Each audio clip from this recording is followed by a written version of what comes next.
स्वामींच्या विचारांना व प्रतिमेस पंचामृणाम. नालंदा बुद्ध विहार, विष्णुनगर दिघा, नवी मुंबई या ठिकाणी आषाढ पौर्णिमे ते आश्विन पौर्णिमा या 3 महिन्याच्या वर्षावास कालावधीमध्ये मिलिंद प्रश्न या ग्रंथाचे वाचन रात्रीला 8 ते 9:30 पर्यंत होत आहे. या कार्यक्रमात उपस्थित सर्व उपासक उपासिका, बालक तथा बालिका मिलिंद प्रश्न वाचण्या अगोदर आपण नमामि करायचा आहे आणि नंतर वंदेजी सील देतील, पंचशील आणि अष्टशील देतील. त्यानंतर मिलिंद प्रश्न या ग्रंथाच्या वाचनाला सुरुवात होईल.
Sangam saranam gacchami.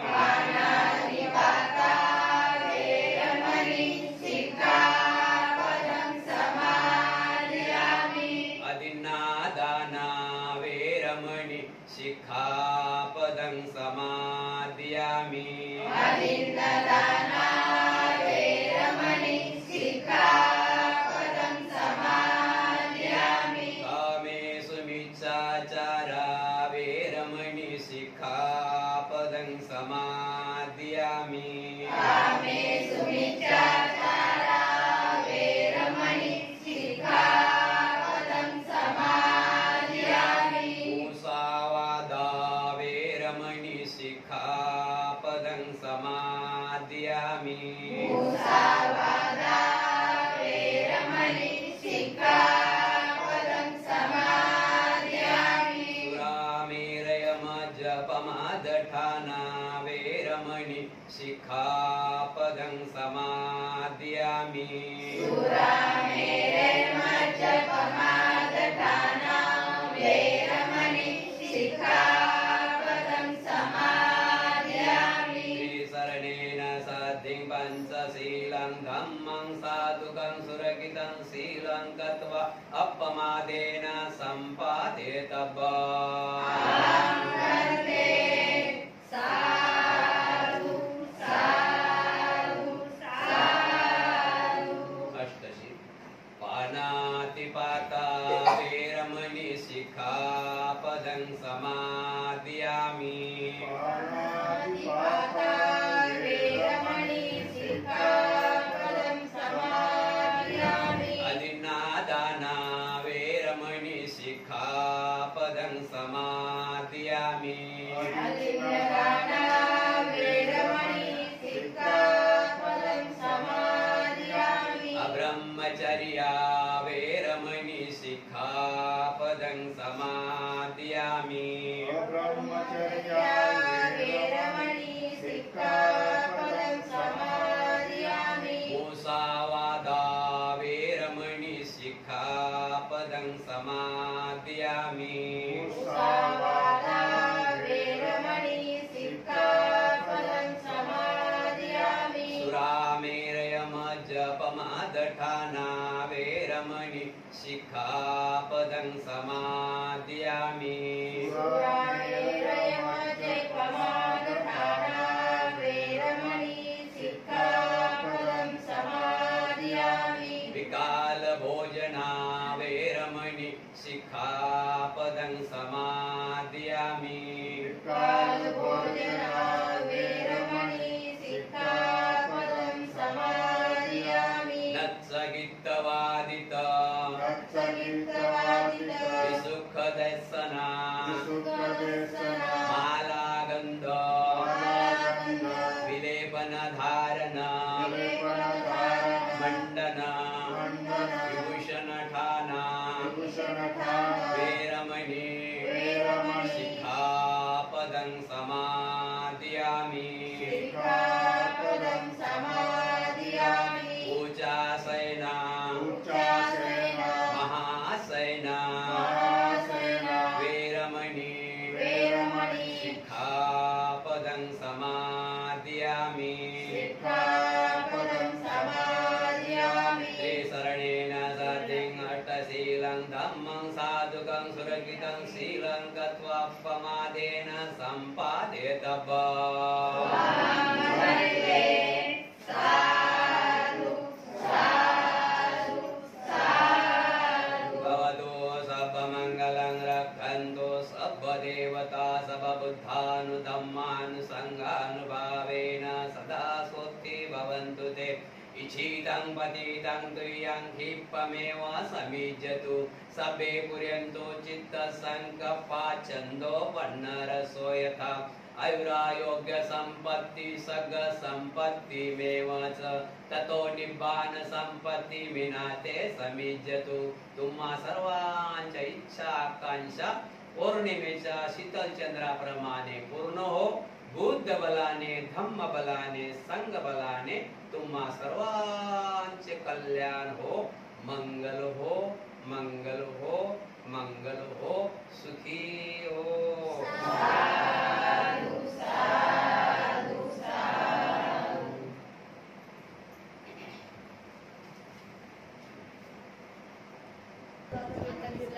मिलिंद प्रश्न सुरुवात होत आहे.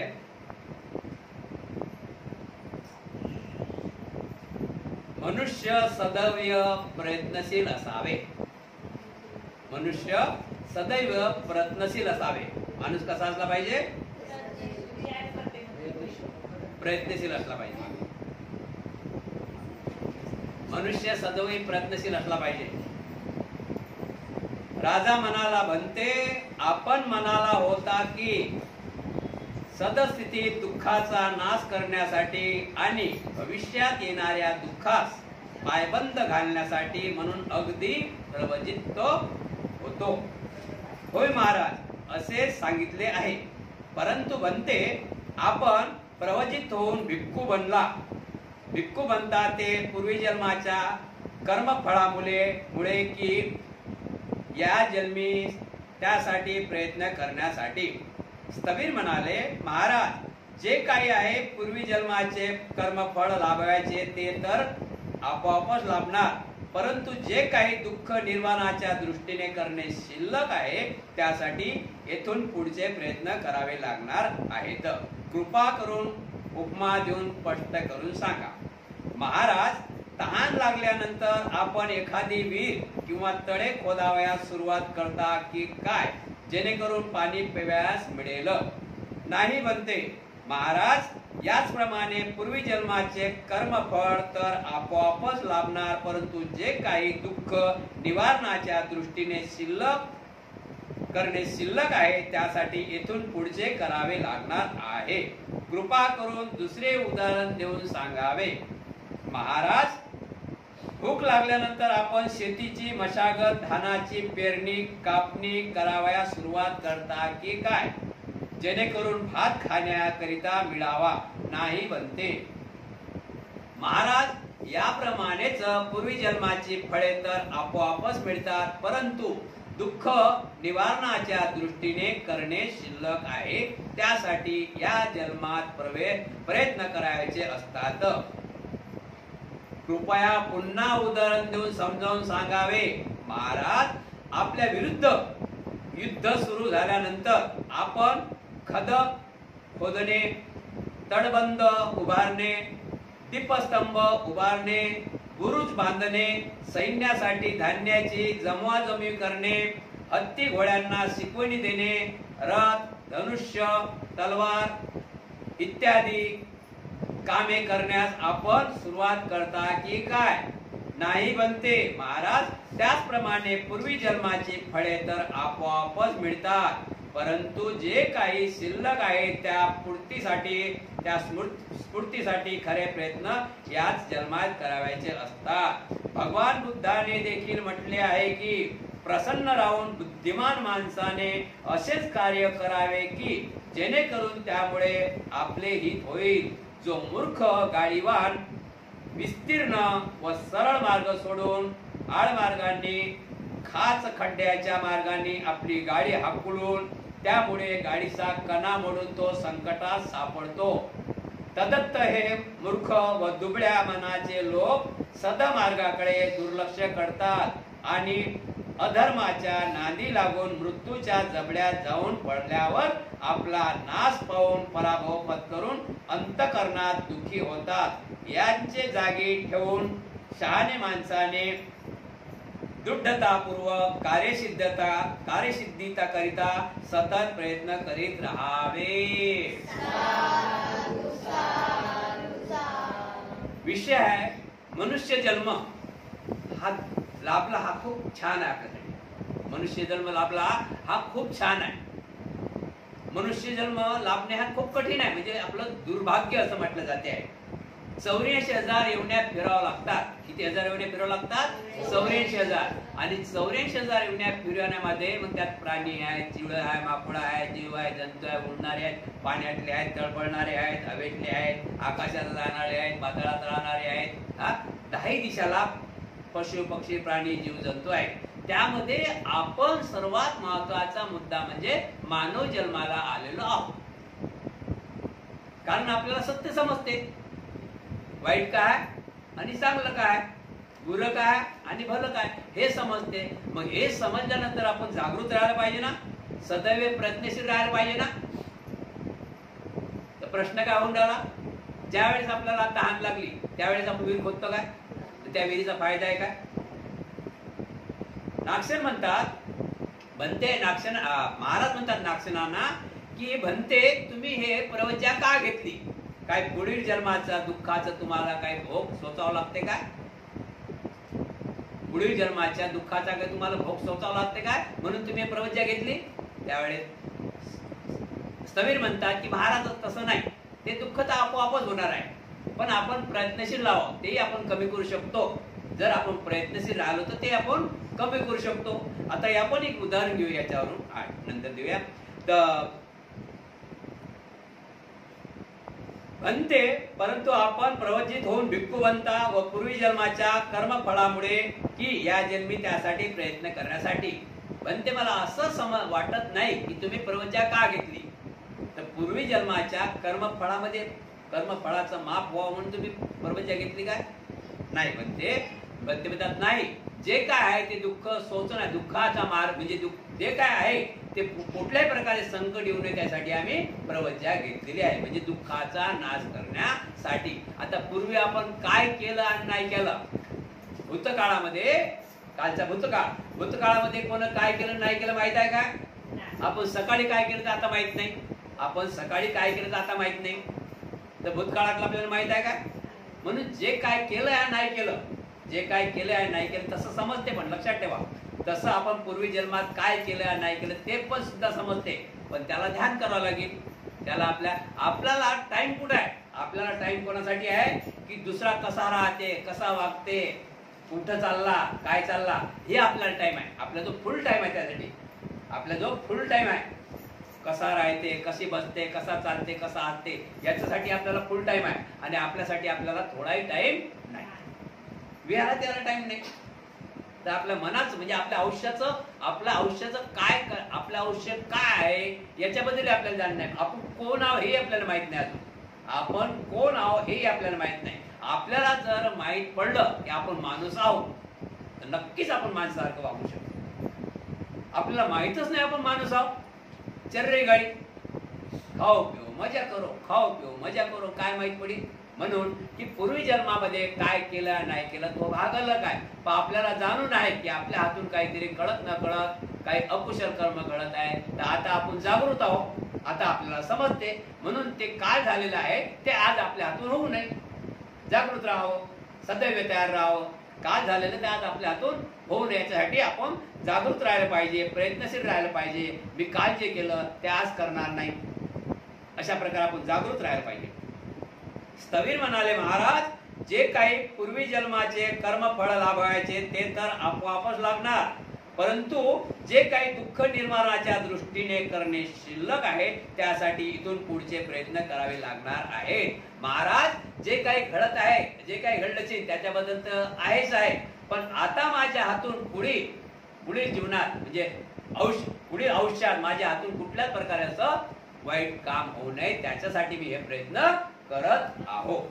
कृपा करून उपमा देऊन स्पष्ट करून सांगावे. महाराज तहान लागल्यानंतर आपण एखादी विहीर किंवा तळे खोदण्यास सुरुवात करतो की काय, जेणेकरून पाणी प्यायला भेटेल. आता तहान लागल्यावर आपण ताबडतोब विहीर खोदतो काय की जेणेकरून आपल्याला पाणी प्यायला भेटेल काय, नाही बनते. महाराज याचप्रमाणे पूर्वी जन्माचे कर्मफळ तर आपोआपच लाभणार, परंतु जे काही दुःख निवारणाच्या दृष्टीने करणे शिल्लक आहे त्यासाठी इथून पुढचे करावे लागणार आहे.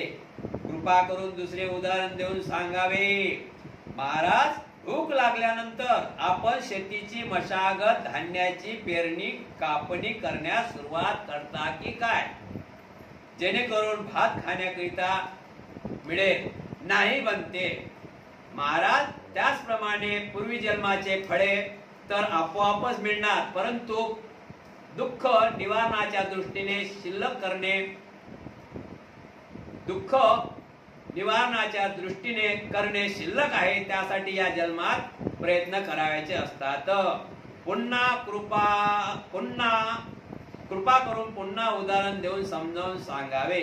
महाराज आपल्या विरुद्ध युद्ध सुरू झाल्यानंतर आपण खदक खोदणे, तटीबंध उभारणे, दीपस्तंभ उभारणे, बुरुज बांधणे, सैन्यासाठी धान्याची जमवाजमी करणे, हत्ती घोड्यांना शिकवण देणे, रथ, मनुष्य, तलवारी तयार करणे इत्यादी कामे करण्यास आपण सुरुवात करता की काय? नाही बनते. याचप्रमाणे पूर्वी जन्माचे फळ आपोआपच मिळतात, परंतु काही शिल्लक आहेत त्यांच्या स्मृतीसाठी खरे प्रयत्न याच जन्मात करायचे असतात. भगवान बुद्धाने देखील म्हटले आहे की प्रसन्न राहून बुद्धिमान माणसाने असेच कार्य करावे की जेणेकरून त्यामुळे आपले हित होईल. जो मूर्ख गाडीवर वितरण व सरळ मार्ग सोडून आळमार्गाने खाच खंडाच्या मार्गाने आपली गाडी हाकलून त्यामुळे गाडीचा कणा मोडून तो संकटात सापडतो, तदस्त हे मूर्ख व दुबळ्या मनाचे लोक सदधर्माकडे दुर्लक्ष करतात आणि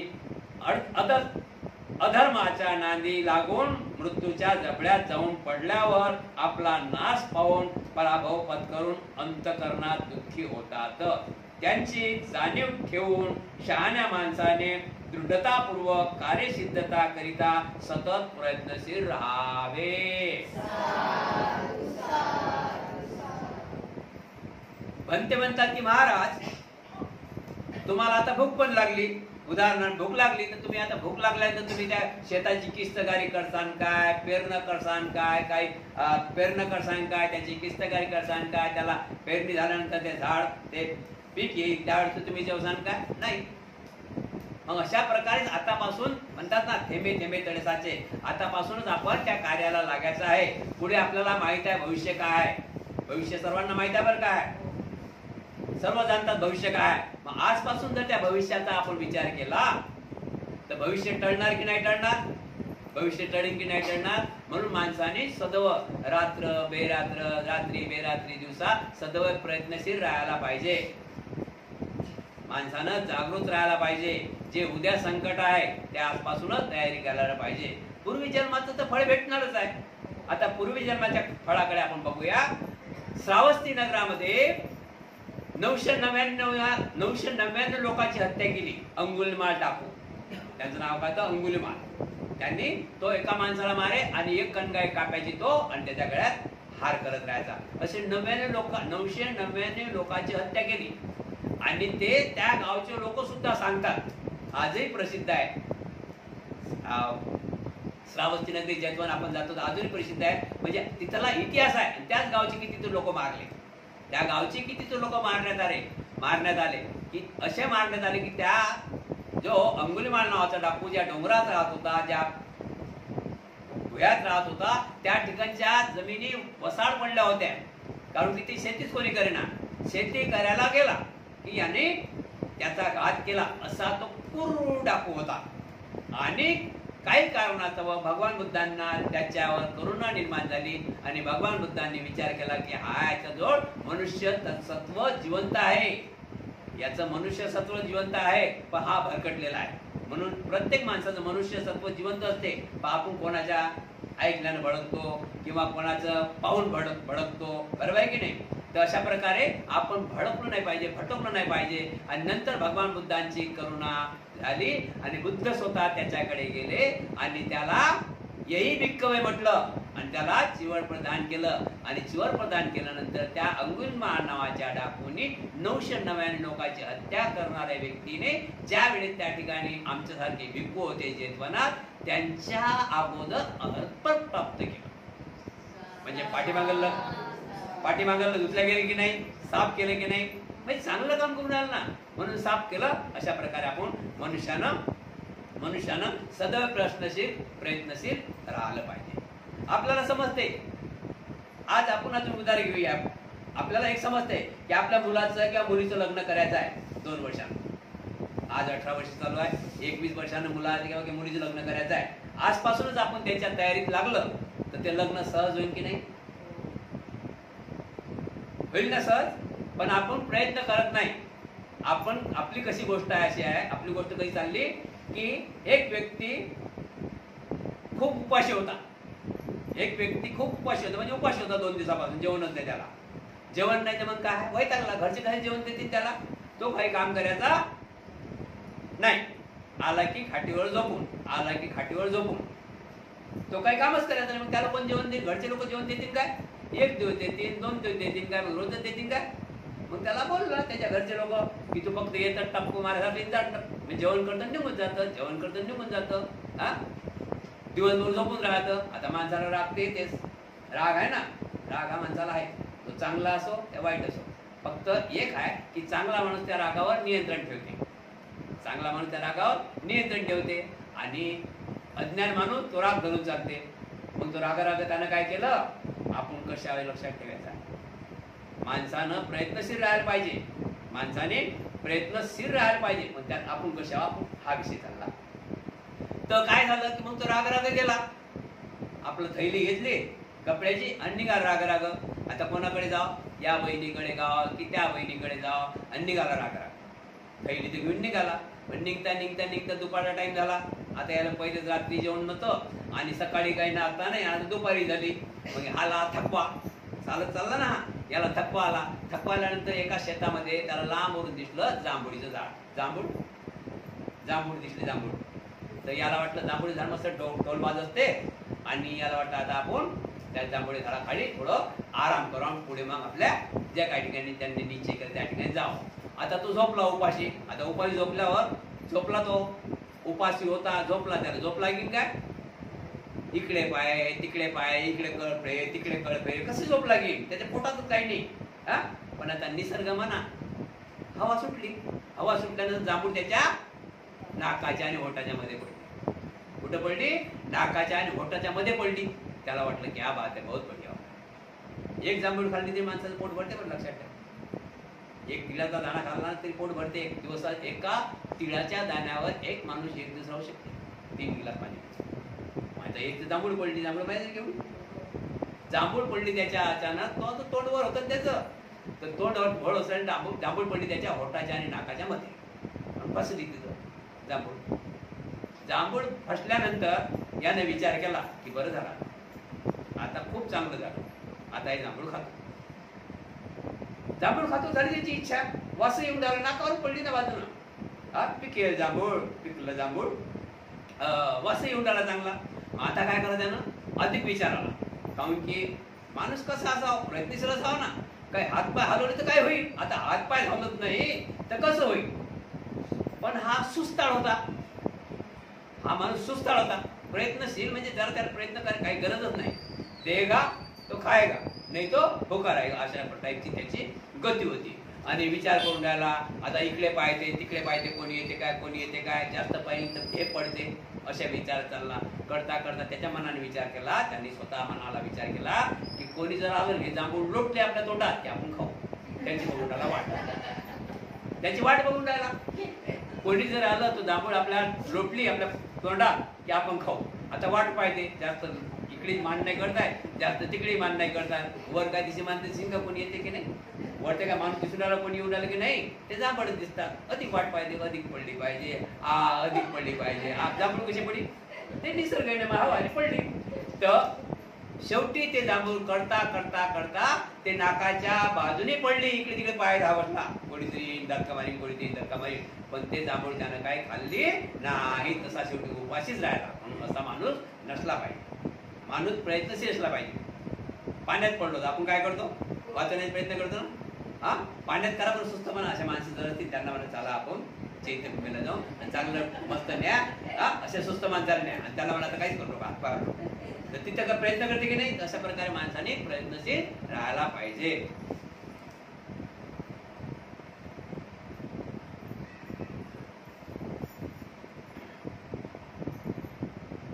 स्वाभाविक अग्नी आणि नरकीय अग्नी. राजा म्हणाला, भंते तुम्ही लोक सांगत असता की स्वाभाविक अग्नीपेक्षा नरकीय अग्नी अधिक प्रखर आहे. स्वाभाविक अग्नीमध्ये एखादा लहान दगड टाकला असता तो दिवसभर कुठल्या जाऊन देखील नष्ट होणार नाही. परंतु नरकीय अग्नीत पडून मोठमोठे दगड ही त्याच क्षणी भस्म होऊन जातात. यावर माझा मुळीच विश्वास बसत नाही. शिवाय तुम्ही लोक असेही म्हणता की ज्यांच्या जेथे पुनर्जन्म होतो ते त्या नरकीय अग्नीत हजारो वर्षापर्यंत पकत राहून देखील नाश पावत नाहीत. याही विधानावर माझा मुळीच विश्वास बसत नाही. स्थवीर म्हणाले, महाराज, ससूर, कासव, कुंभीर, मोर व कबूतर यांच्या माध्या लहान लहान खडे खात नाहीत काय? होय बनते, खातात. ते खडे त्यांच्या पोटात जाऊन पचत नाहीत काय? हो बनते, पचून त्यांचे पाणी पाणी होते. मग त्यांच्या गर्भातील पिले सुद्धा पचतात काय? त्यांच्या गर्भातील पिले सुद्धा पचतात काय? कारण ते देखील त्यांच्या पोटातच असतात. नाही बनते, पिले पचू शकत नाहीत. ते का? बनते, मला असं वाटते की आपल्या कर्माच्या परिणामामुळे त्या गर्भस्थ पिलांचा नाश न होता ते नाशापासून आपली सोयीस्कर सुटका करून घेतात. महाराज, याप्रमाणे ज्यांचे कर्मफळ तसे असल्या कारणाने नरकीय अग्नीत उत्पन्न होणारे जीव जेथे हजारो वर्षापर्यंत पकत राहतात परंतु नाश पावत नाही, तेथे त्यांचा पुनर्जन्म होतो, तेथे त्यांची वाढ होतो व तिथे त्यांचा मृत्यूही होतो. भगवान बुद्धांनी सुद्धा म्हटले आहे की जोपर्यंत त्यांचे पाप कर्म सतत संपत नाही तोपर्यंत त्यांची सुटका होत नाही. कृपा करून उदाहरण देऊन स्पष्ट करा. महाराज, सिंह, वाघ, चित्ता आणि कुत्ता यासारख्या माद्या अत्यंत कठीण हाडे व कठीण असे मांस खातात की नाही? होय बनते, खातात. मग अशी कठीण हाडे त्यांच्या पोटात जठरात गेल्यावर पचून नष्ट होतात की नाही? होय बनते, पचून नष्ट होतात. मग त्यांच्या पोटातील गर्भस्थ पिल्ली सुद्धा नष्ट होतात काय? नाही बनते. ते का? बनते, मला असे वाटते की आपल्या कर्माच्या परिणामामुळे त्या गर्भस्थ पिलांचा नाश होतो, ते त्या नाशापासून आपली सोयीस्कर सुटका करून घेतात. महाराज, बरोबर आहे. त्याचप्रमाणे त्यांचे कर्मफळ तसे असल्या कारणाने नरकीय अग्नीत जन्मास येणारे सर्व जेथे हजारो वर्षे पर्यंत पडत राहतात परंतु नाश पावत नाही, तेथे त्यांचा पुनर्जन्म होतो, तेथे त्यांची वाढ होतो व तेथे त्यांचा मृत्यूही पावतो. बनते, कृपा करून उदाहरण देऊन सांगा. महाराज, सुकुमार क्षत्रिय स्त्रिया, सुकुमार ब्राह्मण स्त्रिया आणि सुकुमार अमीर उत्तमराव स्त्रिया करडे पदार्थ किंवा करडे मांस खातात की नाही? होय बनते, खातात. महाराज, मग असे कठीण पदार्थ त्यांच्या हृदयात जाऊन पचतात की नाही? होय बनते, पचतात. मग त्यांच्या उदरातील गर्भस्थ मुले सुद्धा पचतात काय? नाही बनते, शक्य नाही. ते का म्हणून? बनते, मला वाटते की आपल्या कर्माच्या परिणामामुळे त्या बालकाचा पचून नाश न होता त्या नाशापासून त्यांचे अस्तित्व कायम राहते. महाराज, बरोबर आहे. ह्या उदाहरणाप्रमाणेच नरकीय प्राण्यांचे कर्मफळ तसे असल्या कारणानेच नरकीय अग्नीत जन्मास येणारे जीव हजारो वर्षापर्यंत तिथे पकत राहतात परंतु त्यांचा नाश होत नाही आणि तेथेच त्यांचा पुनर्जन्मही होतो, तेथेच त्यांची वाढ होते व तेथे त्यांना मृत्यू येते. जोपर्यंत त्यांचे तसे कर्मफळ नाश होत नाही तोपर्यंत त्यांचे जीवन चक्र सतत चालू राहते. पण ते आपण खूप उत्तम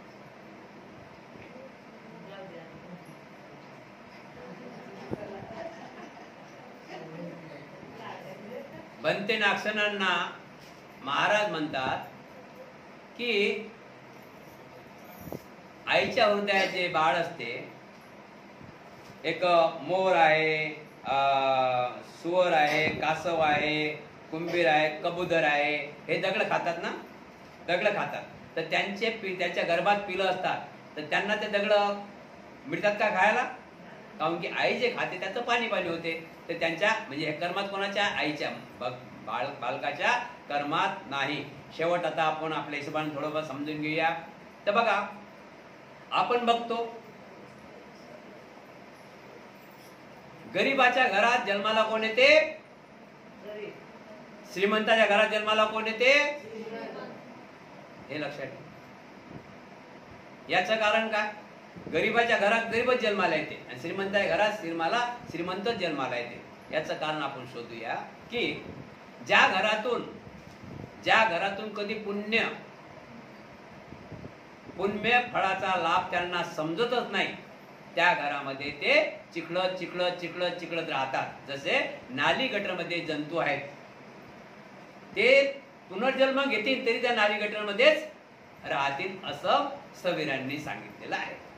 म्हणजे पुण्यकर्म करत राहिल्यानंतर आपल्या मागील जन्माचे कर्मफळ नाहीसे होतात आणि चांगला जन्म आपल्याला मिळते, लाभते. म्हणून पुण्यकर्म करत राहायला पाहिजे.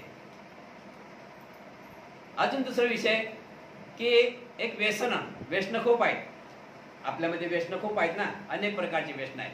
एका कुटुंबामध्ये एक जर व्यक्ती व्यसन करत असेल तर त्या कुटुंबात व्यसन बंद होतात का? अजून परत बापाने केलं तर मुलगा त्या लाईनवर येते, मुलाने केलं त्याचा मुलगा त्या लाईनवर येते. मग त्या लाईनवर येते तर समजून चाला की ते अकुशल कर्माचं फळ आहे की कुशल कर्माचं फळ आहे. म्हणजे तेच ते ना. म्हणजे आता जन्माला आला मुलगा, अमुकचा मुलगा, वेश्नी माणसाचा मुलगा जन्माला आला तर त्याचा मुलगा आहे, वेश्नी माणसाचा मुलगाही तसाच जन्माला येते, त्याचा मुलगाही तसाच जन्माला येते आणि त्याचा मुलगाही तसाच जन्माला येते. हे कर्मफळाचे फळ आहे. म्हणून मानव जन्मामध्ये आपल्याला भगवान बुद्धांनी पंचशीलाचं पालन करायला दिलं आहे. 5 शिलाचं पालन करा आपण म्हणतो, पण पालन झालं पाहिजे ना. विहारात येतात तुम्ही लोक, ठीक आहे, पण सर्व आज आपण इथे बघितलं तर या ठिकाणी आलं तर 3 घरचे 4 घरचे लोक समजा असं म्हटलं की 4 घरं धरून आणले. एका घरात 5-5, 6-6 माणसं आहे. तर आपण 5-6 माणसं एका घरातले आणले तर 5-6 घरातले माणसं तुम्ही, पण इथून लांबून येतात. बरोबर आहे की नाही? बरोबर आहे की नाही? तर सर्वच म्हणजे धम्म हा 25% आपल्यापर्यंत पोहोचलेला आहे. आपल्यामध्ये 75% बाकी आहे. जर हा धम्माला आपण धरून चाललो तर आपल्यासारखा सुखी जगामध्ये कोणी नाही. एवढा आपला चांगला उत्तम धर्म बाबासाहेब आंबेडकरांनी आपल्याला जीवन जगण्याचा मार्ग दिलेला आहे. एवढी पंचशिलामध्ये ताकद आहे की आपण ते बघूच नाही, आपण ते बघतच नाही. करा पंचशिलाचं पालन, बघा काय होते. काय घरात झगडे होणार नाही, चोरीचा घरात झगडे होणार नाही, कोर्ट कचेरी आपल्या पाठीमागे लागणार नाही, आपल्या घरामध्ये दुःख निर्माण होणार नाही. दुःख तर आहेच, पण त्या दुःखाला पर्याय ना. जन्म आणि मृत्यू आहे पण त्याला पर्याय ना. मरण कसं झालं पाहिजे? मरणालाही मजा आली पाहिजे. बघा लक्षात ठेवा, मरणाला सुद्धा मजा आली पाहिजे. मरणासाठी सुद्धा मजा आली पाहिजे, आनंद वाटला पाहिजे. तशी मजा आली पाहिजे. नाही तर या दवाखान्यातून त्या दवाखान्यात, त्या दवाखान्यातून त्या दवाखान्यात. मी नेहमी सांगतो, आली का पोरगी पुण्याची, आली तरी म्हणते जात नाही. तर अशा प्रकारे आपण सतत जागृत राहायला पाहिजे आणि आपण पुढच्या भविष्याकडे लक्ष दिलं पाहिजे. पंचशिलाचं पालन आपल्याला सांगितलेलं आहे जीवन सुखी होण्यासाठी, तर पंचशिलाचं पालन केलं पाहिजे. अष्टशील दिलं आहे तुम्हाला आता. आज 3-4 उपाशी काय अष्टशिलामध्ये. अष्टशिलाचं परिपूर्ण पालन केलं पाहिजे. नाही होत नाही होत घ्यायचं नाही, करायचं नाही. होते तर करायचं, नाही होत तर करायचं नाही. आणि दिखावा दाखवायचा नाही. दिखावा दाखवला तर अजून गलती होते. म्हणजे आपल्याला दिखावा दाखवला तर आपण फाशात पडतो, म्हणून दिखावा नाही. अष्टशिलाचं पालन म्हणजे अष्टशिलाचं पालन. ठीक आहे. त्याच्यानंतर आपल्याला 10 पारमिता दिलेल्या आहेत. 10 पारमिता. शील, करुणा, मैत्री, प्रज्ञा, शील, करुणा, प्रज्ञा, शील, करुणा, मैत्री, शांती. याचं आपण पालन करायला पाहिजे. काय आपल्या जीवनामध्ये दुःख होईल सांगा बरं? होईल का दुःख? दुःखाला आपण जागा ठेवत नाही ना. जर आता आपला पाऊस भरून येत आहे आणि आपण पत्र्याला होल पडला आणि त्या पत्र्याला काहीतरी होलाला आपण काहीतरी लावलं, आपल्या घरात पाणी पडेल काय? किती साधी गोष्ट आहे बरं. एवढं आपल्याला जर दुःखाचे मार्ग दिसून हे आपल्याला माहिती आहे, पावसात आपण गेलो तर भिजल्याशिवाय राहणार नाही आणि सर्दी जायची राहणार नाही. मग कशाला जायचं? दिसून जर तुम्ही ते काम करता तर दुःखाला तुम्ही समोर जाता, दुःख तुम्ही खेचून घेता. म्हणून आपण चांगलं राहायला पाहिजे. आपण पंचशिलाचं पालन केलं पाहिजे, अष्टशिलाचं पालन केलं पाहिजे, 10 पारमिता, दान पारमिताचं पूर्ण केलं पाहिजे. दानाकडे जास्त वळलं पाहिजे. दान म्हणजे काय? एका जमीनमध्ये धान्य टाकणे. दान म्हणजे काय? एका जमीनमध्ये धान्य टाकणे. आता एक दाणा टाकला शेंगदाणा, तर त्याला किती शेंगदाणे येतील बरं? कमीत कमी 1 किलो तर धरा, अर्धा किलो, पाव किलो धरा. आपण टाकतो काय? नाही टाकत. माझं म्हणणं हेच नाही की बिलकुलच दान द्यावं. दान 4 प्रकारचे नेहमी सांगतो मी. किती प्रकारचे दान आहे? 4 प्रकारचं. 4 प्रकारे दान करावं. या वर्षामध्ये अजिबात ज्यांना उपवास आहे त्यांनी उपवासामध्ये तर परिपूर्ण शिलाचं पालन करावं. ज्यांना उपवास भरत नाही त्यांना पण शिलाचं पालन करू द्या ना. म्हणजे काय करावं मग? दान चालू करावं. काय? सकाळी उठल्यापासून संध्याकाळपर्यंत दानच करत राहायचं.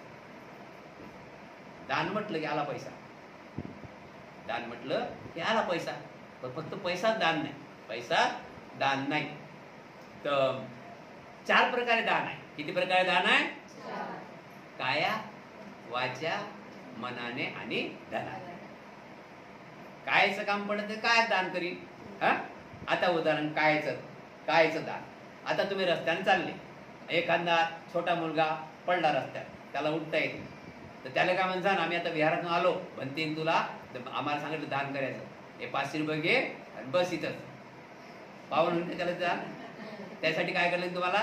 त्याचा हात धरून उठून उभा राहावं लागेल, जाय भावाची जगेल, त्याला घरी सोडावं लागेल का त्याला त्या बाजूला. हे पहिलं दान. वाचाचं दान. आपली वाचा कशी असली पाहिजे? 3 महिन्यात, कमीत कमी 3 महिने तरी सांभाळा. 9 महिने आपलं तो आहेतच, ते तसा तो तसा आणि ते तसीन तो तसा. 3 महिने आहेतच, बरोबर आहे की? 9 महिने आहेतच. पण या 3 महिन्यात जर तुम्ही स्वच्छ राहून 3 महिन्यात तुम्ही सवय लावसाल. सवय खूप मोठी असते. काही काही लोकांना माहिती आहे, नेहमी प्रवचन मध्ये देतो की सवय अशी आहे काही काही लोकांची की सांगता येत नाही, ते मोडतच नाही. म्हणून आपण आपल्या मनाला जशी सवय लावसाल तसं आपलं मन पडते. म्हणून मनानं आपल्या काया वाचा, आपल्या वाणीतून कुठल्याच प्रकारे कोणाचं नुकसान नाही झालं पाहिजे, कोणाला परत शब्द निघाला नाही पाहिजे, कोणाची निंदा करायची नाही, कोणाची निंदा नाराज करायची नाही, कोणाची चुगली चहाडी करायची नाही. आणि कोणी चुगली चहाडी करत असेल तर त्याच्याकडे बघायचं नाही, त्याच्या घरी जायचं नाही, त्याच्याकडे चहा घ्यायचा. काय बिघडलं नाही? एक चहा घेतला तर, आणि तुम्ही त्याच्या घरी चहा घ्यायला गेला की तुमचं किती अर्जंट काम असो, त्याच्या घरी पण त्यांच्या घरी थांबा चहाच नाही म्हणून थांबा ते चहा बनवतो लोक होते तरी आणत नाही. मग ते तशीच आहे, तुम्हाला माहित आहे का? आणि अशी गोड लागते की नाही, कोण ते तशीच आहे. असं करता करता करता करता ते तिचं संकट आपल्याला टाकून देते किंवा त्याचं संकट आपल्याला टाकून. म्हणून आपण या वाच्याच्या कर्मापासून आपण अलिप्त राहायला पाहिजे. आपण खोटं बोललं नाही पाहिजे, कोणाची निंदा नालस्ती केली नाही पाहिजे, कोणाची चुगली चहाडी नाही केली नाही पाहिजे, आणि कोणाला खोटं आश्वासन देत नाही पाहिजे. मनानं आपण स्वच्छ राहायचं. मनानं स्वच्छ राहायचं. मागे आपलं एक प्रवचन झालं की 2 भाऊ आहेत, 2 भाऊ आहेत. उदाहरण घेऊ आपण. 2 भाऊ आहेत. तर 2 भाऊ आहेत, मग एक भाऊ रिक्षा चालवते आणि एक भाऊ चांगला नोकरीला कामाला. आणि रिक्षा चालवणं समजा तुला पैसा कमी करशील ना, पैसा कमीच कमावत असेल ना समजा, पण नोकरीला 40-50 हजार रुपये कमावते ना, बरोबर आहे की नाही? तो लहान भाऊ नोकरीवर आहे, 40-50 हजार रुपये नोकरी कमावते, पैसा कमावते, आणि लहान भाऊ आपला छोटं मोठं काम करते. मग आता नोकरीला जो पैसे जास्त असेल ना, मग काय झाला प्रश्न पडला की या गरीब व्यक्तीने जो काय अमुक ढमुक छोटं मोठं काम करते, आपण रिक्षा चालवत असं दोन्ही चालू आहे, तर त्या व्यक्तीने काय केलं की ते रिक्षा सोडला आणि 4 व्हीलर गाडी घेतली मोठी. 4 व्हीलर गाडी मोठी आहे की बाबा 10-12 सीटं बसतात, मग आपलं काम चालू होईल बरोबर. त्यासाठी त्यानं 4 व्हीलर गाडी घेतली. मग आता 4 व्हीलर गाडी घेतली तर मग गाडी दारी आणली. आपल्याला सर्वांनी माहिती आहे गाडी आपण दारी आणली काय करतो, हार आणा, कुंकू आणा, असं आणा, पाण्याचा तांब्या आणा भरून, त्या टायरवर टाका, बंदिनींना बोलावा, मला बंदिनी बोलावा, आणि नंतर मग ताईला बोलावा, आईला बोलावा, याला बोलावा, त्याला बोलावा. असं करता करता करता करता त्या गाडीवर ज्या गाडी घेतली ना, त्यांची पत्नी का म्हणतात, म्हणजे लहान भावाची पत्नी म्हणतात, जाय का बेटा वंदना. मुलीला सांगतात काकूला बोला, काकूला बोला. म्हणजे काय? म्हणजे काकूला बोला, सांग की आपल्या गाडी आणली, पेढे खायला. आता पोरगी गेली, पोरीचं मुली काय गेली धावत धावत, काकू काकू काकू काय झालं ग म्हणे. तिला वाटलं काय झालं, ते वाटच पाहिजे काय झालं म्हणून, आणि वाटच पाहिजे ना, ते बरोबर आहे ना, ते गरीब आहेत ना, हे श्रीमंत आहे, वाटच पाहिजे काय झालं म्हणून. काही झालं नाही म्हणे, तुला पेढे खायला बोलावलं. पेढे म्हटलं फक्त माहित पडलं ना, पेढे म्हटलं बरोबर. काय झालं? कशाचे पेढे म्हणे. म्हणे पप्पानं गाडी घेतली. कोणती? हातगाडी. नाही म्हणे फोर व्हीलर गाडी. फोर व्हीलर गाडी त्या मुलीसोबत म्हणते फोर व्हीलर गाडी घेतली तर बाप्पानं. तू हो या पेढे खायले आणि जाय म्हणे आलीस. हा मग साहेबांना म्हणते पहा ना काय काय साधी हे काय काय मारलं शिन इकडे हात घेतलं शिन तिकडे आणि याला नाडलं शिन त्याला नाडलं. पण तुला नाडलं कोणाला काय तुला करायचं आहे? तुझं मन स्वच्छ ठेव ना. जाणं पेढे खाणं चांगली आहे बिचारी पेढ भेटते तर अशा प्रकारे मन आपलं स्वच्छ ठेव. बरोबर आहे की नाही? मनामध्ये वैर नसला पाहिजे. त्याच्यानंतर आपण ज्या ठिकाणी आपण बघतो गुजराती मारवाडी ते माणसं आहेत ना. पण पहिले आपण काय करतो ते माणसांनी मानतो. पण पहिले आपण आपण आपलं का आपण दानाला का मागावं याचं कारण माहिती आहे का? आपण दानामध्ये का मागावं? गुजराती मारवाडी पंजाबी अनेक अनेक जाती धर्माचे बघा ना. कुठं मस्जिद कुठेही बघा मस्जिद मस्जिद कुठेही बघा. कोण्या खेड्यात बघा कोण्या शहरात बघा तिची खिडकी त्या मस्जिदची खिडकी तुटलेला आहे. ही कलर नाही. कधी जा सगळ्या गोष्टी टकाटकच असतात. तिथं कशा असतात? तिथं कशा असतात आपल्यात काऊन नाही? कारण की आपल्यामध्ये ज्या ज्या लोकांना दान देण्याची इच्छा आहे त्यांना दानही द्यावं वाटते. पण त्यांच्याकडे थोडी रक्कम कमी असते. कारण की त्यांना दान देण्यासाठी हे माहित नाही त्यांना की आपल्याला दान द्यायचं आहे. 3 महिन्यांनी वर्षावर चालू होते. कठीण चिवळ दान आहे. भिक्खूला दान देणे आहे. विहार बांधायचे आहेत. विहाराला दान देणे आहे. क्या लाया साथ मिल के आले की जाने का. काय सोबत आणलं? हेच राहायचे सोबत. हा मग त्यासाठी आपण काय करायला पाहिजे? थेंबे थेंबे तळे साचे. आणि आपण चालता बोलता उठता बसता आपण ज्या ठिकाणी आहोत त्या ठिकाणीपेक्षा उंच आवाज उंच भरारी म्हणजे उंच विचार करावा. कोणता विचार करावा? उंच विचार करावा. आता आपण विचारच करत नाही तर तिथं पोचू कसं? सांगा. आता इथून तुम्हाला वाटलं दिघ्याला जायचं आहे. विचार करसाल तर दिघ्याला जासाल. मार्केटमध्ये जायचं आहे तुम्हाला भाजी आणायला तरी विचार करायला लागते. मार्केटमध्ये भाजी आणायला जायचं आहे तर विचार करायला लागते.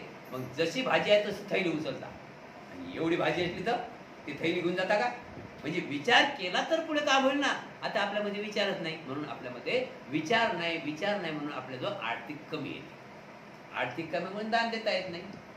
मग आपण निर्माण करावं ना आर्थिक आपण निर्माण करावं. बघा राजे महाराजे अशोक राजांनी दान केलं. काय दान केलं? काय त्यांचं नाव आठवते? स्वतःची पूर्ण प्रॉपर्टी दान. मुलगा दान मुलगी दान. 84,000 लेण्या बांधून दिल्या आमच्याकडे. तेवढ्या 84,000 लेण्या म्हणजे जेवढी काही प्रॉपर्टी होती दानातच त्यांचं नाव आहे. अजात अनाथ पिंडकांनी दान दिलं. माता सुजाताचं अनेक अनेक प्रकारे दान आहे. मग आपलं तेवढं तर नाही आपलं थोडंफार दान द्यायला पाहिजे ना. आणि दुसरी गोष्ट आपलं मन कसं असलं पाहिजे? कोणाचं घ्यायला हे मनामध्ये नसलंच पाहिजे की मला इथून आलं पाहिजे आणि तिथून आलं पाहिजे. म्हणजे तो येईन जांभूळ लोटीन मग मी खाईन असं मन नसलं पाहिजे. माझ्या कष्टाचा जो आहे तो पैसा त्यात बरकत निर्माण झाला पाहिजे. आणि जो असा नेहमी करत राहते तो काय दान देईल? तो काय दान देईल? एक राजा होता म्हणजे एक श्रावस्तीचे राजे प्रसंजित. तर प्रसंजित राजांनी वाटलं आता राजाला वाटलं की बरेच दिवस झाले आपण नगरात फिरलो नाही. नगरात फिरायला पाहिजे ना. लोक कसे राहतात का राहतात रोडची साफसफाई आहे की नाही सगळ्या गोष्टी बरोबर आहे की नाही. तर उन्हाचा टाइम 12 वाजता राजा आपल्या रथात बसून निघाला की आपल्या गोरगरीब आहेत काय कसं गाव आहे कसं नाही यासाठी फेरफटका मारण्यासाठी आपल्या नगरामध्ये निघाले. आता फिरता फिरता 11-12 वाजले. एकाच चौकात त्यांना एक म्हातारा असा एक छोटा दुपट्टा घेऊन डबा बाहेर बाजूने ठेवून एक गोणी टाकून त्याच्यावर बसलो आता. म्हातारा बाजूने काठी होती. समजलं म्हातारा कोणी शिकतो असा बसला. आणि खरी थंडीचा टाइम आता संध्याकाळचा टाइम आता बसला म्हातारा. आता तो म्हातारा थंडीचा टाइम असल्या कारणानं वयमानानं सहन होते का थंडी. तो म्हातारा रथ चालला राजाचा आणि तो खुडखुड करून राहिला. राजाचं लक्ष त्या म्हाताऱ्याकडे गेलं. राजाने रथ थांबवला. प्रसिद्ध राजानं रथ थांबवला. आता राजा म्हटलं की त्याच्या मागं सैनिक आणि जनता त्यांच्या मागं चालली. ज्यांना का म्हणे ते चालतातच ना. राजा ते त्यांच्या मागं राजाच्या मागं एक 400-500 लोक चालले होते. आणि राजाने रथ थांबवला. सर्व थांबले. रथ थांबला सर्व थांबले ना. राजा उतरला. आपल्या अंगावर लाखो रुपयाची शाल त्या आजोबाच्या अंगावर त्या म्हाताऱ्याच्या अंगावर टाकली आणि पुढे निघून गेला. पुढे निघून गेलं तर त्या जे राजाच्या पाठीमागे लोक होते, काही लोक, तर त्यातले दोघं धीरे धीरे धीरे धीरे पाठीमागे राहिले. लोक पुढे जात हे चालले आपल्या पाया, धीरे धीरे पाठीमागे राहिले, लोक पुढे निघून गेले, हे दोघं जण राहिले. केलं त्यांनी आपसा इशारा. मग इशारा केला म्हणून काय, त्यांनी इशारा असा केला की हे सैनिक राजा जाऊ दे, शाल आहे ना, हे लाखो रुपये शाल आहे, हे साधी शाल नाही काही, हा एका साधी शाल आहे का, लाखो रुपये शाल आहे. हे पब्लिक पुढे गेली की आपण आपला डाव साधू. मग राजा आणि पब्लिक पुढे निघून गेली आणि ते दोघं जण गेले तिथं. हे म्हाताऱ्या काय झालं, काय झालं, काढ ते शाल, कसं थंडी लागू राहिली, थंडी लागू राहिली. तो हाताला धरून आले, दोघांनी घेतली आणि त्याची गळी केली आणि निघाले गावाच्या रस्त्याने. म्हातारा काय म्हणते त्या ठिकाणी लक्षात ठेवा, एक एक शब्द लक्षात ठेवा, आपल्यासाठी काय प्रवचन म्हणजे काय, परिवर्तन होणे. प्रवचन म्हणजे परिवर्तन होणे. जसं पेरलं तसंच उगवते. आपल्या काही चुका असतात दूर करायच्या नाही, आपल्या नातेवाईच्या काही चुका असतील दूर करायचा, आपण त्याचा अंदाज घ्यायचा आहे. तर राजा पुढे राजाची शाल ते टाकलेली होती, लाखो रुपये शाल, हे दोघं जण गेले, त्या म्हाताऱ्याला धक्काबुक्की केला. आता म्हातारा काय करीत दोघांच्या पुढे, हा काय करीत, तो धक्काबुक्की केली आणि ते शाल घेतली आणि गावच्या साईडला लंपात झाली. जसे लंपात म्हणजे निघायला लागले त्यावेळेस म्हातारा म्हणजे, बाबा बाळांनो फक्त थोडा ऐका, शाल घेऊन जा पण थोडा ऐका, सांग म्हणे काय. तर कोणी लोक काय त्याची भाषा, बोल काय फटकाना मला जायचं आहे. तर म्हणे बेटा हे राजानं दिली शाल माझ्या अंगावर कापड, हा हे राजाने मला त्यांच्या करुणेनं माझ्या अंगावर टाकली, माझ्यासाठी त्यांना दया आली, त्यांनी माझ्या अंगावर टाकली आणि तुम्ही मला धक्काबुक्की देऊन हे शाल घेऊन जात आहात. तुम्ही शेवटच्या क्षणापर्यंत तुम्ही असंच काम करत राहा. कितीपर्यंत असंच काम करत राहा. म्हणून आपण कोणतं काम केलं पाहिजे, देवांचं काम. भला किती दिले हे महत्वाचं नाही, हा पण देण्याचं काम. आता देण्याचं काम केलं पाहिजे, कुठे द्यायचं यालाही प्रश्न आहे ना. कुठं द्यायचं काम करायचं, की ज्या ठिकाणी विहार बांधलं, हे विहार आहे म्हणून तुम्ही आम्ही जमलो करू इथं. या विहारातून किती लोक सुधारले, आज 7 वर्ष 8 वर्ष चालू आहे, सुधारले की नाही लोक. वेष्णी लोक होते, ठीक झाले बंदी जातापासून 7 वर्षापासून आहे ना. कितीतरी लोक सुधारले, कशामुळे, या विहारामुळे. मग हे विहारामुळे सुधारलं. मग ज्या ठिकाणी अनेक लोकांचं मंगल होते त्या ठिकाणी दान करा. ज्या ठिकाणी अनेक लोकांचं मंगल होते त्या ठिकाणी दान करा. म्हणजे असे कोणत्याही ठिकाणी जा, कुठेही जा, असं विहार दिसलं की तिथं खाली हात जायचं, काहीतरी दानपेटी टाक, काहीतरी बंतीला दान. बंतीजींना भिक्खूंना दान दिल्यानंतर त्याचं काय होते, सोनं घेतात का बंतीजी, हा काही कपडे नवीन घालतात का, झालं ना 1 वर्षापासून हेच आहे ना, आता बदली होईल 3 महिन्यानं. हा तुमचे कसं कोणाचं लग्न आले की बदली, बड्डे आला की बदली, सण त्योहार आला की बदली, आहे का इथं बदली. म्हणजे जे भिक्खू आहे ते कोणासाठी काम करतात, समाजासाठी. म्हणून समाजाने भिक्खूला दान दिलं पाहिजे, विहाराला दान दिलं पाहिजे. ज्या ज्या ठिकाणी विहार असतील गावाला जा, तिथेही जा. इकडे तिकडे खर्च केल्यापेक्षा 10,000चा बोकडं बकऱ्या घेतल्यापेक्षा विहारात दान द्या ना. कंदुरी केली, हा खाल्ले पिल्ले, हा ते चांगलं आहे का.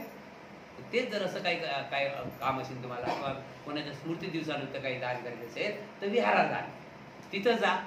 तिथं काय विटा आहे, रेती आहे, सिमेंट आहे, जे काय तिथे दान ते द्या, किंवा आर्थिक दान द्या. म्हणून आपण जे दान बुद्धांनी अशा प्रकारे सांगितलं आहे की ज्या हातून दान जाईल त्या घराचा उद्धार झाल्याशिवाय दान केलंच पाहिजे. दानाला खूप महत्व दिलं आहे, दानावरच धम्म आहे, दानावरच धम्म आहे. म्हणून दानाकडे आपण वळलं पाहिजे.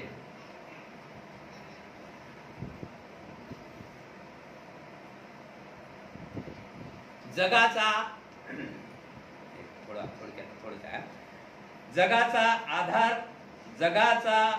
आधार कोणता, या जगाचा आधार कोणता विषय आहे.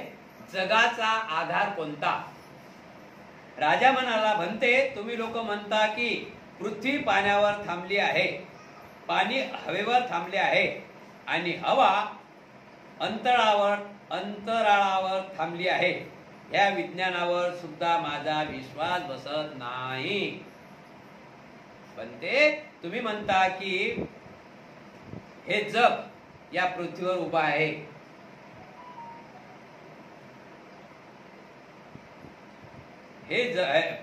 हे पृथ्वी पाण्यावर आहे. हे पृथ्वी पाण्यावर थांबली आहे. हे पाणी हवेवर थांबले आहे आणि हवा ही अंतरावर थांबली आहे. या विधानावर माझा विश्वास नाही. स्थविरांनी धम्मकरणात भिक्षापात्रात पाणी घेऊन मिलिंद राजास समजावून सांगितले, महाराज, जसे या पाण्यास हवेचा आधार आहे तसेच त्या पाण्याला सुद्धा हवेचा आधार आहे.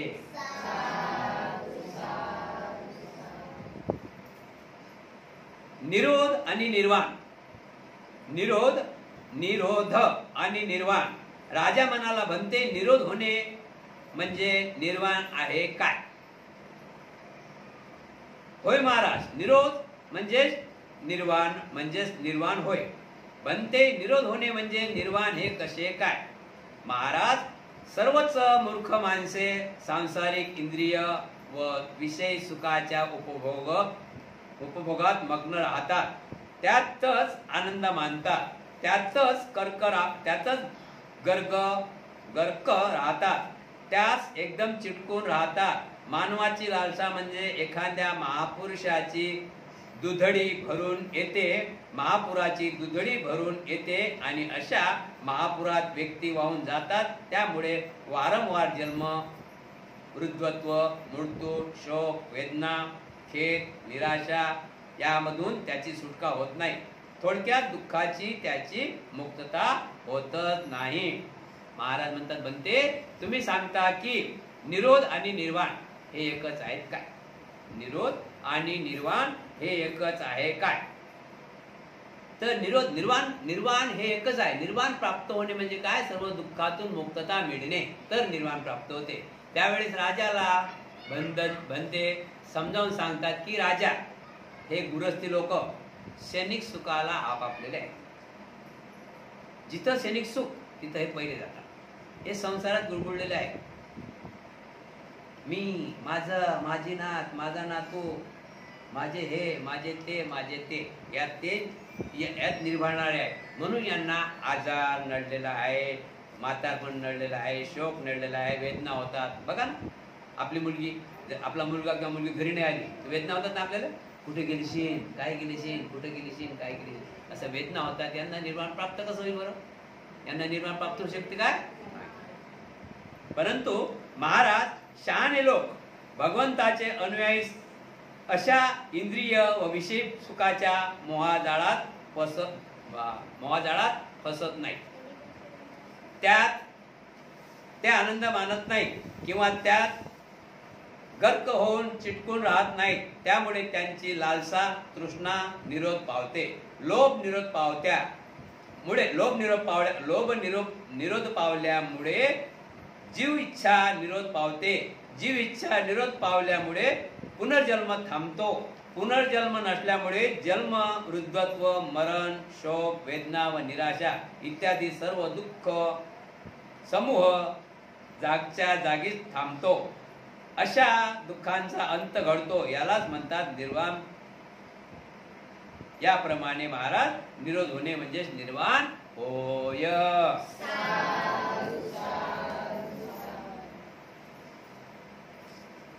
भिक्खू संतांची गोष्ट घेतली, ते चिटकून राहतात काय? भिक्खूला घरदार आहे काय? भिक्खूला कुटुंब आहे काय? भिक्खूला मुलं आहेत काय? काऊन जे दुःख देणाऱ्या गोष्टी आहेत ते आमच्याजवळ नाही. त्यामुळे आपल्याला निर्वाण प्राप्त होणार झाली. आता आपण एक श्रावस्तीमधले एक बुद्धांच्या काळामधली गोष्ट घेऊया, जातक कथा गोष्ट घेऊया. तर एक म्हातारी होती आणि तिची एक नात होती. एक म्हातारी होती आणि तिची एक नात होती. बाकी कुटुंब धीरे धीरे गेलं होतं. काही कारणास्तव समजून झाला, पण नात आणि म्हातारी, आजी म्हणतात तिला, ते दोघीच घरात राहत. आता ते घरात राहिल्यानंतर निसर्ग आहे, मृत्यूला वयमान नाही आहे. कधी गर्भाती होते, कधी 1 महिन्यानं, कधी 2 महिन्यानं, कधी 4 महिन्यानं, कधी म्हातारपणी, कधी जवानपणी. या मृत्यूला काय वयमान आहे काय? बघतो आपण, कधी 16 वर्षाचे, कधी 15 वर्षाचे, कोणी कारण कसे असो, 22 वर्षाचे, कारण कोणते असो, मृत्यू तर आहेच. तर अशा प्रकारे ते म्हातारीची नात मृत्यू झाली. आता मृत्यू झाल्यानंतर तेवढीच त्या नात होती, तर ते जेवण करीन का बरोबर टाईमवर?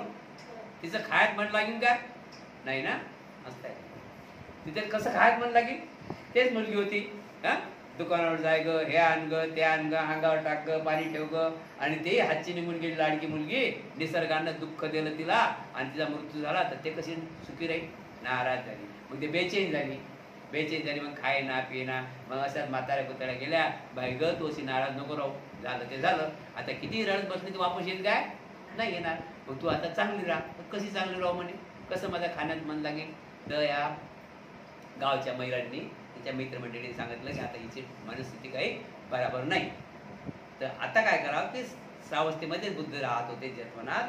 तर यांनी सांगितलं की तू भगवान बुद्ध श्रावस्तीमध्ये आहेत आता, तू जा आणि त्यांना तू घरानं सांग, तुझं सर्व दुःख नाहीशी होईल. आता म्हणतात ना, तिने आपला फटाफट अमुक डमुक केलं, आपले कपडे घातले आणि बुद्धाच्या जेतवनाकडे निघाली. तिथे गेल्यानंतर बुद्ध बसले होते. गेल्यानंतर नमामी केलं आणि बुद्धाने ओळखलं की हे म्हातारी खूप नाराज दिसते. चेहरा माहीत पडते ना खुशीचा, नाराजीचा. बुद्धाने ओळखलं, म्हणजे आई काय म्हणजे ओळखलं की उपाशी का काय. तर सांगितलं की बुद्धो, माझी एकुलती एक नात होती, पूर्ण कुटुंब तर पहिलं असं गेलं, आणि एकुलती एक नात होती आणि ते बी मृत्यू झाली. त्यावेळेस बुद्ध म्हणला की बेटा, तुझी या श्रावस्ती नगरामध्ये किती नातं असते, किती मुली असतील तुझ्या नात्यासारख्या? म्हणे हजारो. त्यातली एकाला तरी म्हणे नात, तुझं दुःख नाहीसे होते की नाही? हे दुःख नाहीसे करायचं, म्हणून दुःख नाहीसे झालं पाहिजे, दुःखावर मात केली पाहिजे. आणि दुःख कोणते ते आपल्याला माहिती आहे का? आपल्याला दुःख बुद्ध म्हणतात, तुला दुःख देणार दुसरं कोण नाही. तूच दुःखी होतो आणि तूच सुखी होतो. दुःख देणारं कोण नाही, दुःख देणारं कोण नाही. दुःख कोणाकडून येते? आपल्या प्रियजनाकडून. आपल्या प्रियजनाकडून आपल्याला दुःख येते. तसं दुःख आपल्याला लागत नाही. आपण हजारो लोक आता मृत्यू पाहतो, ऍक्सिडेंट पाहतो रस्त्यानं. त्या वक्ती आपण तिथं जातो, रडतो का? त्याच्या गळ्यात पडतो का? हा, त्याच्या गळ्यात पडतो काय? सांग तू कुठून होता, तुझ्या माय बापाचं नाव सांग, कुठं आला होता सांग, कोणत्या नगरातला होता. आपण रडतो का त्याचं मस्त धरून? आणि तिथं आपलं असतं तर काय मग बोलायचं? मग दुःख कोण देते? आपलेच नातेवाईक आपल्याला, आपलेच पूर्वज, आपलेच नातेवाईक आपल्याला दुःखी करतात. मंगल हो, सुखी हो, सुखी हो.